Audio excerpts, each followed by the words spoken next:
Whenever there is an urgent and immediate danger for the faith, it creates a state of necessity.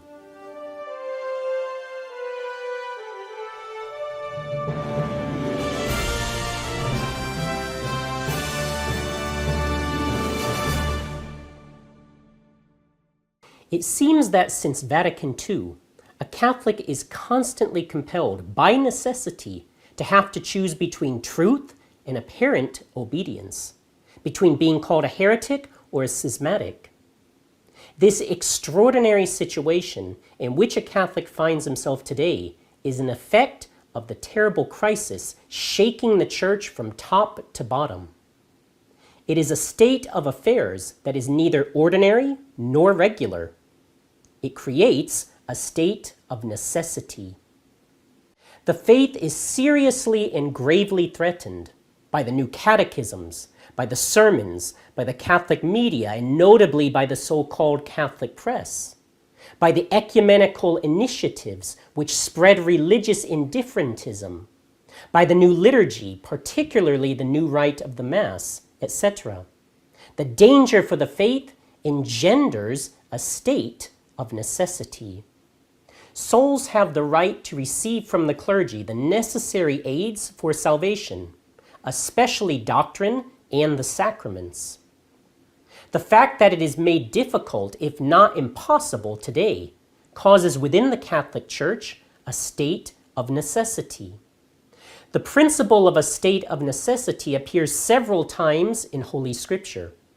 Compelled by need, the Maccabees decided to use their swords on the Sabbath day rather than allow themselves to be killed without fighting back. The Lord also invokes this principle against the princes of the priests, seeking to catch him in a fault. He even cites it as self-evident. Quote, "Which of you shall have an ass or an ox fall into a pit, and will not immediately draw him out on the Sabbath day?" Unquote. The principle of the case of necessity is notably set forth by St. Thomas Aquinas, who cites the traditional adage, quote-unquote, "necessity has no law." This extraordinary situation in the Church imposes, over and above, extraordinary duties on all. Lay people have to resist the novelties imposed, encouraged, or allowed from above. As St. Thomas writes, quote, "If there were a danger for the faith, subordinates would be bound to reprove their prelates, even publicly," unquote. And Cajetan adds, quote, "One must resist a pope who openly destroys the church," unquote. Priests and bishops have even more extraordinary duties to fulfill. They have a duty to resist and denounce novelties, but also to defend and protect the flock from them. They have a duty to preach sound Catholic doctrine and provide sacraments properly administered. To extraordinary situations come extraordinary duties, and therefore extraordinary means. The Church may, for instance, suspend the application of a positive law, like some aspect of canon law. It is unfortunately the situation Catholics find themselves in today.